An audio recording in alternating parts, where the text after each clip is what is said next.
Šodien interviju slejā grāmata par viedokli mēs uz sarunu esam uzaicinājuši Lielbornes muižas īpašnieci Noru Poišu.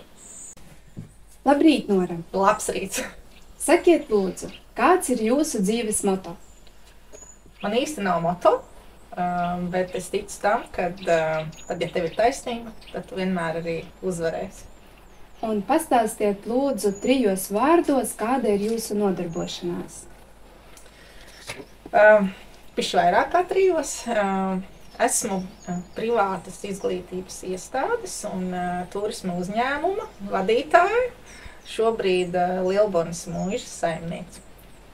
Un pastāstiet lūdzu, kas jums vairāk patīk, pludmale vai kalni?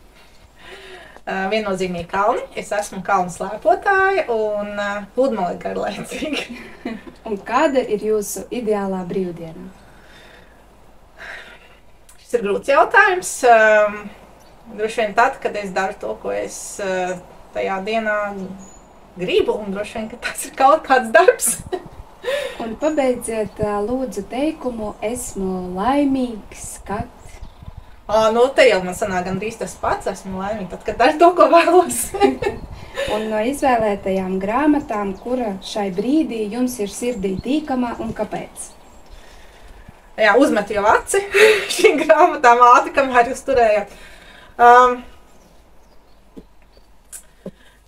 Varbūt neviena īsti grāmata nav tas, ko es izvēlētos lasīt personīgi, bet šobrīd visiem basketbols ir topā, tad mazliet par basketbolu aizkulisēm droši vien varētu Armands Šķēles autobiogrāfijā palasīt.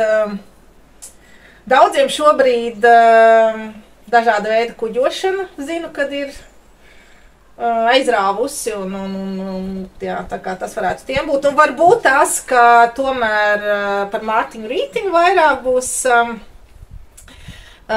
Esmu raidījumā Īstās Latvijas saimnieces dalībniece, un viena no īstajām Latvijas saimniecēm Ilze ir saņēmusi Mārtiņa Rītiņa pavārgrāmatu kolekciju. Un tas man tā uzreiz tā mazliet bija tāda skaudība, un tad varbūt tās, ka viņai tik daudz foršas grāmatas ir, tad varbūt tās mazliet par viņu, jo kas var būt labāks par šo. Jā. Paldies par interviju. Oi, lūdzu.